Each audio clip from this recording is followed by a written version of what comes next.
Friday is here, and that means we've made it through another work week. Rain's moving out this morning. When's our next chance of storms? Let's talk about it in this Friday edition of the Texas Weather Roundup.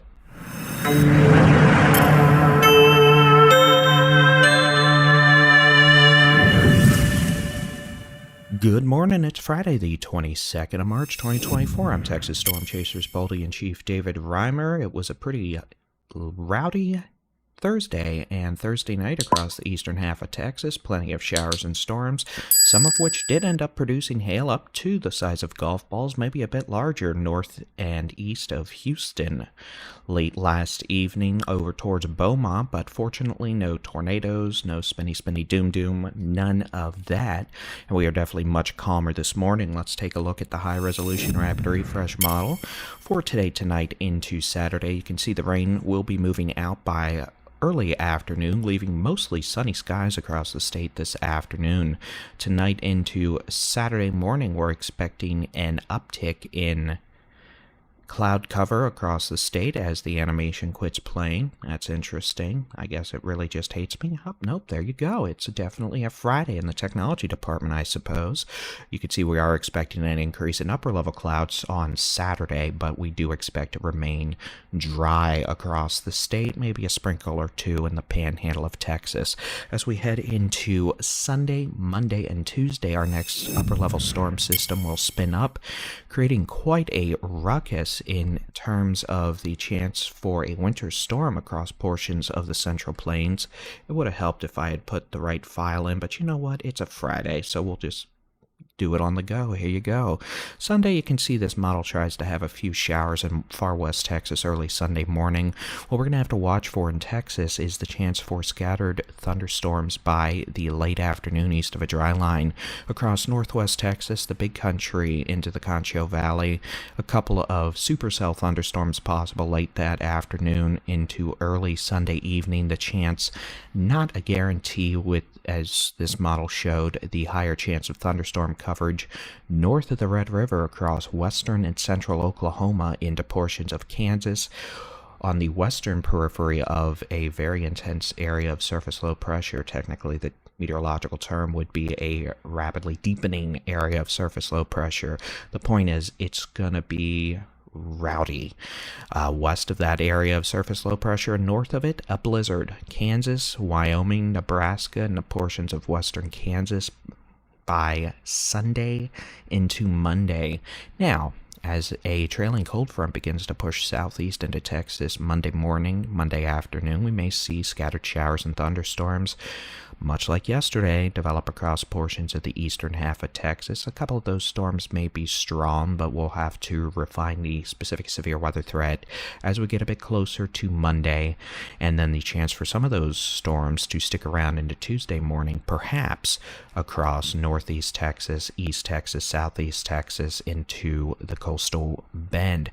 That'll be something we will also have to refine as we get into the weekend, but next chance of storms after today, again, will probably be Sunday afternoon for the onset, Sunday night into Monday across portions of Texoma, northeast Texas, east Texas, southeast Texas, perhaps extending south into the Brazos Valley, central Texas, the coastal plains. We'll keep an eye on it as we get into the weekend. Until then, we'll keep an eye on fire weather conditions as well.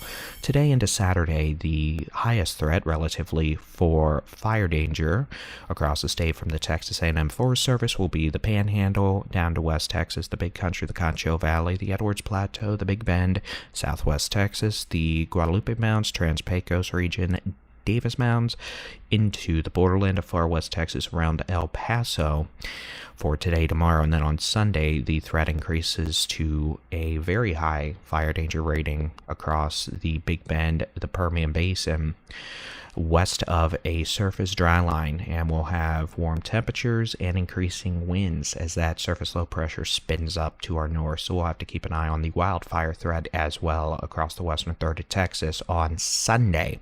Temperatures over the next several days across the state. Well, for today, the coolest readings will be in the Arklatex, where we'll have some residual rain this morning and cloud cover this afternoon, highs in the lower 60s. Otherwise, we'll see the same in the Panhandle, low to mid 60s. Everyone else, 70s. And by the time you get into the Rio Grande Plains, Rio Grande Valley, Edwards Plateau, we're going to be flirting with 90 this afternoon. On Saturday, we'll be a little cooler down south, highs back down into the 80s. 80s in the Trans-Pecos, Davis, Guadalupe Mounds, Big Bend region, borderland far west Texas around El Paso, 70s southwestern half of the state, 60s across the Panhandle, northwest Texas, Texoma, North Texas, into the Arklatex. Even though we'll have increasing cloud cover, it'll be a pretty nice day.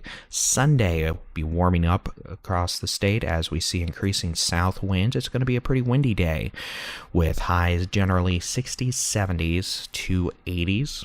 And then on Monday, we're going to see that cool front begin to push southeast, temperatures falling into the 40s in the Panhandle, West Texas, 50s Northwest Texas, into the Permian Basin. Depending on how quickly this front moves southeast will determine just how cool it is for the northwest half of Texas on Monday.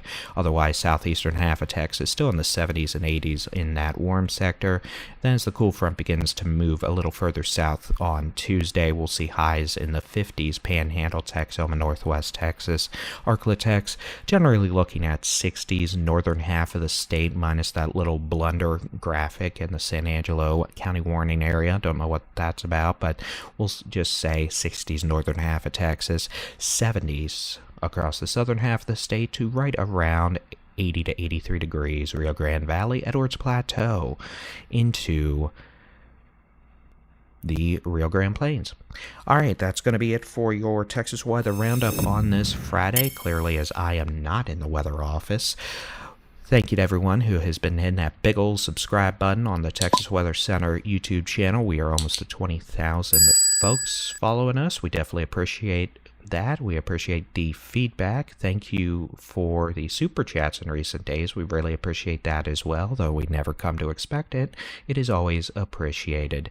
We'll try to have a Texas Weather Roundup at some point on Saturday, maybe an afternoon edition, because, well, I do like to sleep in from time to time. Otherwise, enjoy the clearing weather today, enjoy the pleasant Friday evening, and mostly pleasant Saturday, and we'll chat with you all tomorrow. Have a great Friday. God bless.